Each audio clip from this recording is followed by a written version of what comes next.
Welcome back. I hope you got to see the introduction. That was my last video.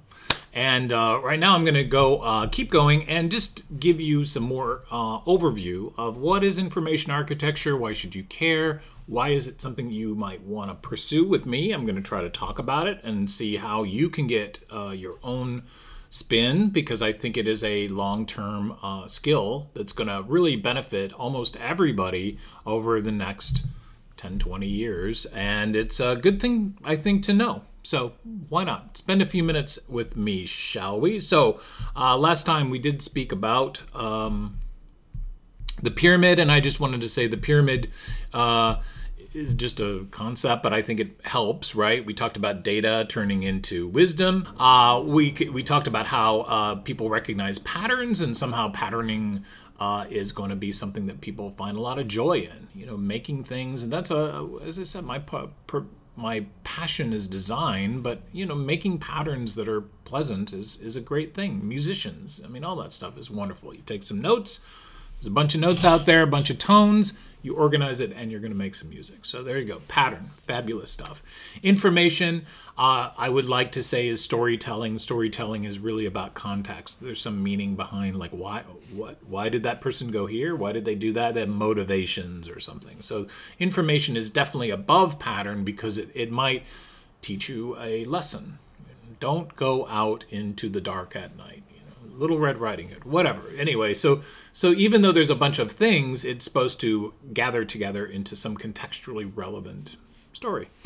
Then above that, knowledge. Now this is where it gets fun, because I just was talking about this with somebody about this idea of something has provenance, it has peer review, it has it's basically better than the other stuff because U.S. News and World Report said so.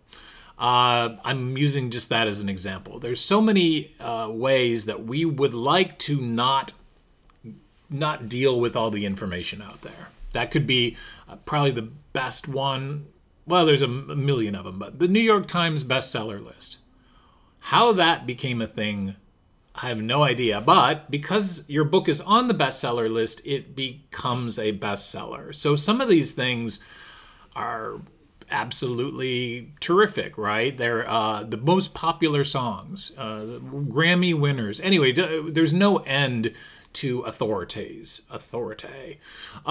in this world. So that's fine. But that brings it to knowledge. So that might say, hey, I and you both share the fact that we watched a particular TV show because it was popular, and we can talk and we can laugh.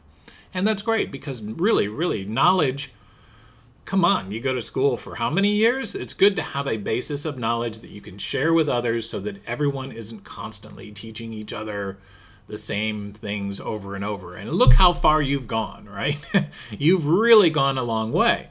It used to be you just were trying to add 2 + 2, but now you're doing trigonometry. Anyway, so on and so forth. There's the idea, actually, that is a controversial idea, that someone should even know how calculus works.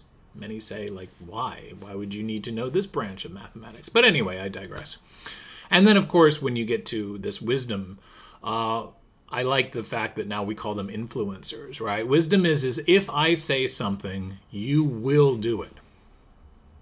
And by saying something, of course, that could mean, like, now I'm making a video. Will you go out and become an information architect because you saw me and I could convince you? Well, great. If I could do that, then I've taken all this data, this stuff that I've been fooling around with for years, and all these different concepts of how to make that into something interesting, and I've convinced you that you want to become an information architect or to learn and apply these skills. So absolutely fantastic. Could I be an influencer? Jury's out. Leave a comment. Okay, so that's our pyramid in real life. So when you get to, let's start at the bottom. I'm just going to give you some brief ideas in case I haven't already about what data is. It's stuff. I mentioned in video 1. You might understand this, but most likely you don't. I think the list on the right of the image numbering does not tell you anything whatsoever about this image. And that's a little bit profound, to be quite honest, because for cute little thumbnails occurred, like you can kind of see there, you know, images were, who knew what they were, but Thankfully, computers are much, much better at recognizing images. They're getting so much better, which is wonderful, because if you just looked at the data here, pardon me, naming conventions, etc., they're all meaningless. Terrible stuff, except maybe if sequentially it'd be, anyway, who knows. But we're going to get into this. So part one is techniques to get data to actually have a little bit more meaning than you're looking at here. I'm just going back to the good old days. Maybe records aren't $1 anymore because they're so popular, but who knew? But back in the day, you'd have to thumb through record bins. In a sense, if you were going, as I often did, to the $1 rack, you're in a completely random set of data. All you know is that most probably, there's some music on this thing, maybe. That's it. But everything else you had to tell by the name of the artist, whatever the cover art looked like, maybe the back of it had something to do with it. You couldn't listen to the music, although, technically, I guess you could have a turntable there. You could listen to it, but most likely you actually gleaned everything based on just visuals. Most of you have experienced this at one point or the other, like a database format. So here in this case, there's a database that is collecting information of some sort. It's organizing it to a certain extent. It's giving it maybe a name. Each of these areas sort of is readable, if you think about it, and they start to become the basis for where we're going to start, which is trying to make sense of what do these column headers mean. Do you need more of them? Does this really describe something interesting? Very hard to say, right? But collection of data isn't always numeric, is my point here. So it can be, just like we saw before, a collection of images. It could be anything. So lots of it. Let's take the next jump, okay? So we've got information. We're just saying we're trying to come up with the next thing. Pattern is a very human thing. We have to use pattern in order to keep our brains from freaking out because it's too much. Design really fits here, right? How do we organize things neatly? So perfect. I'll just show you an example of the site, how to organize things neatly. This one's good because without any doubt, all people will perceive this as being something meaningful. Yet, if you really, really think about it, which you won't, because people, if you saw a mound of trash, for example, you probably wouldn't go to the mental gymnastics to try to seek out whether or not that pile of trash is interesting. We just did it with those $1 records. Like, it does take a fair amount of effort, not to mention skill and motivation to even go through that much data. And that's just a record bin. Think of how much information there is here, which looks to be actually the lineup of products from some company, I guess. But is there rhyme or reason? Well, they are products, so great. I don't know if the massage chair and the whatever the tiny things are. In fact, the tiny things could be as I think I even see cameras. Those are very complicated devices that have a lot of stuff going on. Whereas what does that have to do with a massage chair? Literally nothing, but that's why organizing things neatly tend to satisfy most people. My caveat is that humans used to do this, and maybe all of us at one point or another, even now, are doing this for a living. We're organizing things neatly. Just trying to make things vaguely readable, but what we often cannot do is make them have any more value than that. They're discoverable, right? There's some organization taking place. It's good, but it isn't that great. I'm just using an example here just because if you really, really look at this, everything is of such different meanings and significances, and yet it's all kind of broken down into yes-no questions, except when it isn't, and then you have to have lots of explanation of why it isn't. And I was just going to say, great job organizing. Thank you, whomever. Sorry to pick on you, but this isn't really all that meaningful. It just is exploiting patterns for the illusion of organization. And it is going to be very difficult to take this and parse it into anything more useful. Sorry. So making things look good and putting them in patterns, especially putting things into Excel, which I'm going to rail against in a big way when we get to that, isn't organizing things per se. It's really just adding pattern, which is great. But again, computers probably can do something like this or be taught to do something like this. So we want to avoid being in this situation. And so let's get us to where we do want to be. We want information. We want something contextual. What is this indeed? In this case, there's a picture of something with a header, with a score, and suddenly and you just immediately come to understand, hey, this must be something about movies, right? Not only that, there is some sort of organization to this in terms of maybe being a list. Like, hey, maybe this is the highest rated movies. Who knows? Anyway, whatever it is fairly structured, and it has some context, even though all these individual pieces may indeed not be, right? If you were to tease any of these out as data, you might actually get confused, because you could say, hey, the cast is Sly Stallone, Talia Shire, Burgess, etc. Well, that could be Rocky 1 or Rocky 2. Sorry, Burgess, if you were not around. But you get the idea. Some of these elements don't automatically lead up to the context of this is about this title of a movie. And if you're in this for the fun of it, think of when two movies have the same title. Ouch. Anything like that. Duplicates we maybe won't get into too much, but duplication absolutely 100% is one of the biggest problems as you get into this information phase, especially when you're trying to do it automatically. Like, you can be wrong. So, good point of why ChatGPT right now isn't going to do anything miraculous, because they don't know whether it's right or wrong. Yeah, crazy stuff, right? One thing I love about information is some structures that we're used to about how you get at information. So in this case, I think there's nothing probably more meaningless yet useful than a table of contents. So for a book, for a novel, right? There's no particular reason. You could just keep writing. You could just write and write and write. But why divide it into pieces? Why do this? Well, there's a lot of benefit to that. It creates an information structure that gives people sort of bits and pieces. Often it allows you as a writer to change things around and change context, which is pretty nice, right? But at this time, this is just a convention that we made up quite a long time ago, and it works. It works fantastic, because also you have one terrific thing that people don't realize about books is it's linear. Like, you know how they say skip to the end, right? Well, in digital worlds, you skip to the end all the time. So just put that in the back of your head, right? Like, there isn't any linearity often, except if you're reading maybe a blog post or even a TikTok feed. There's no end, right? So there's no table of contents. In fact, we don't happen to know some of the time what is going on, and we will. We're going to try to figure out how they actually do those things. We are.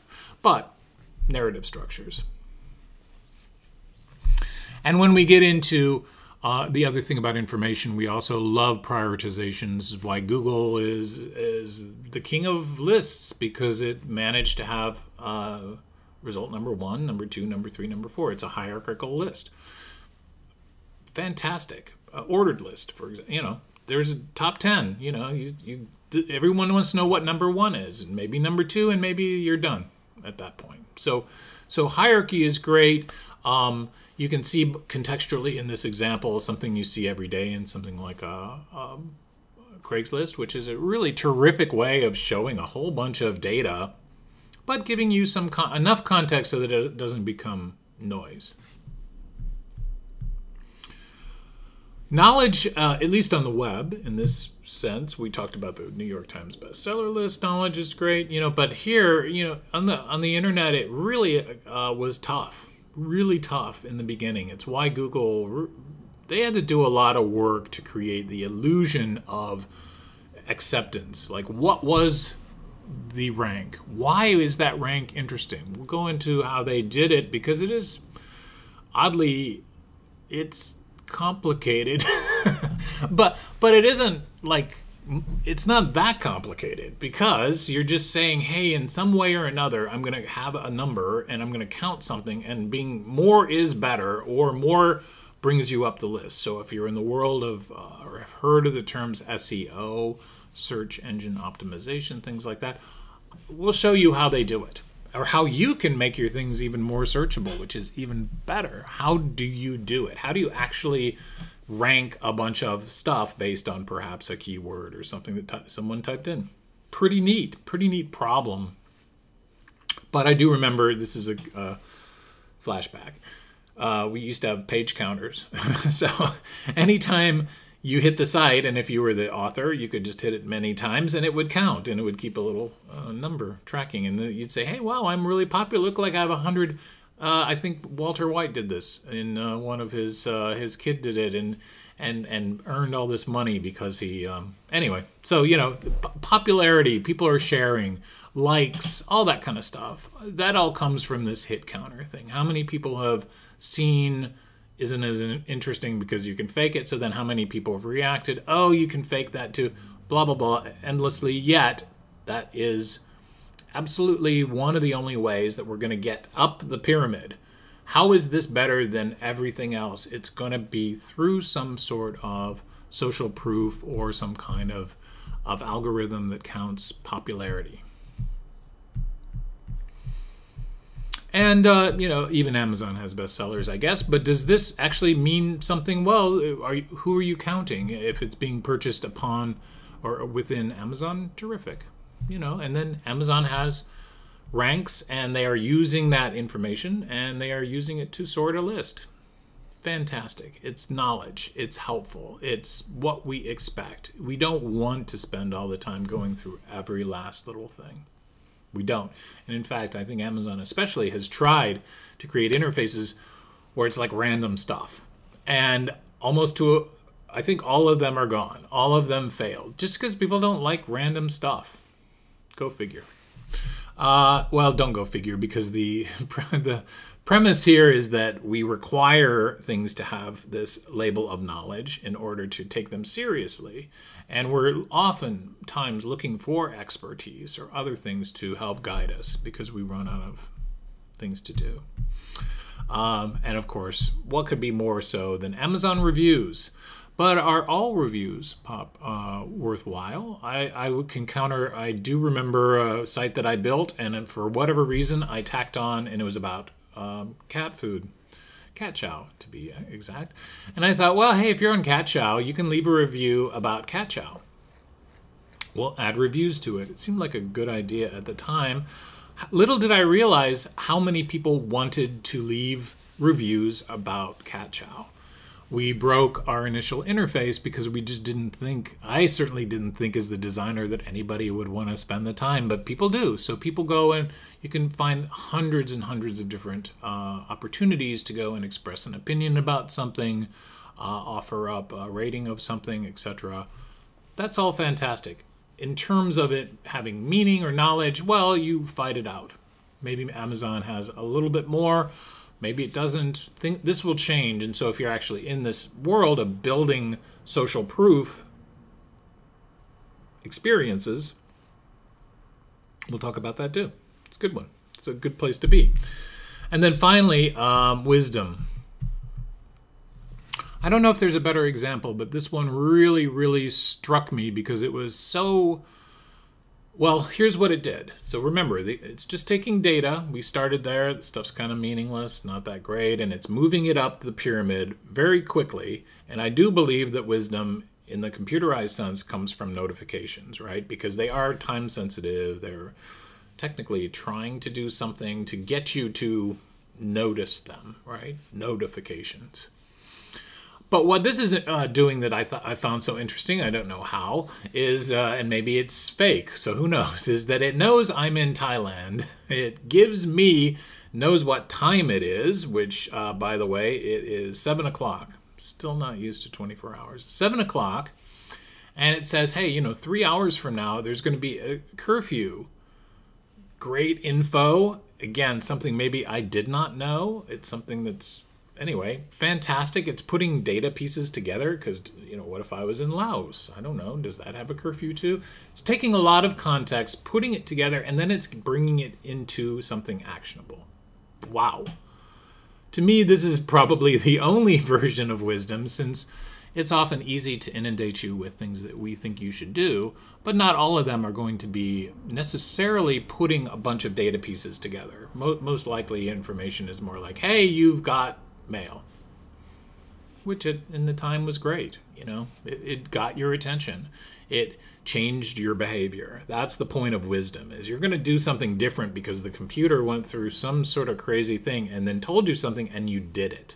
So in this case, of course, you would have to go book the hotel. But fantastic, right?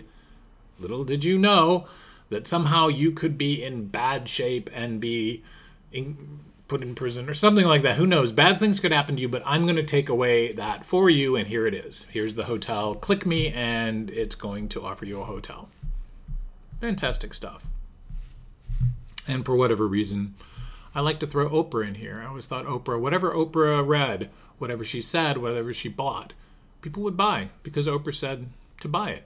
She liked it. And for the most part, good for her, right? But this is the influencer world. There's influencers in probably every area. I happen to be a huge hi-fi fan.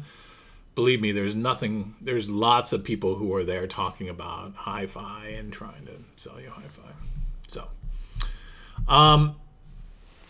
there's a little bit more programmatic thing I'm showing here about how wisdom works, which is that it has its humanness, this is the hype cycle that Gartner came up with, which is where are you when a technology is released? Let's say right now the technology is ChatGPT, and it'll be another one. Let's hope.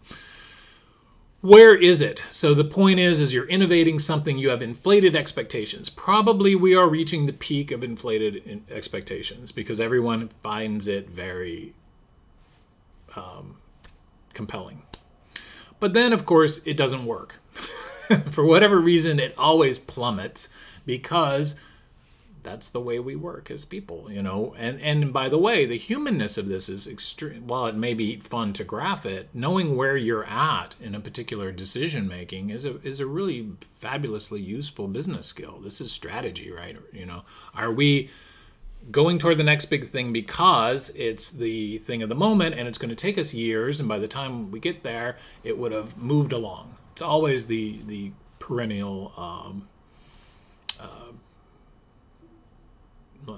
what do you call it, conundrum of business doing, is you can't predict the future. You can sort of predict the future. That's another class. But it's still, you do need to know where you are. You need to know the context. And wisdom comes from, hey, we've been there before. We've always done this, and we've always failed to meet expectations. So let's instead do this, which gets us. So anyway, sounds very wise. I like it a lot. And that is Travel Through IA. Next class, next lecture, I'd like to talk about data, and I'd like to get into the weeds. Let's start manipulating data together. Let's show what it looks like. Why is it intimidating? It said it's that junk at the bottom, but everything is built upon data. Well, not everything. Remember, we have a human world here. There are things in this world, but I think you'll find that they're not super separated. They don't work on necessarily different principles, which is exciting. Let's see what we can do with it. So see you next time.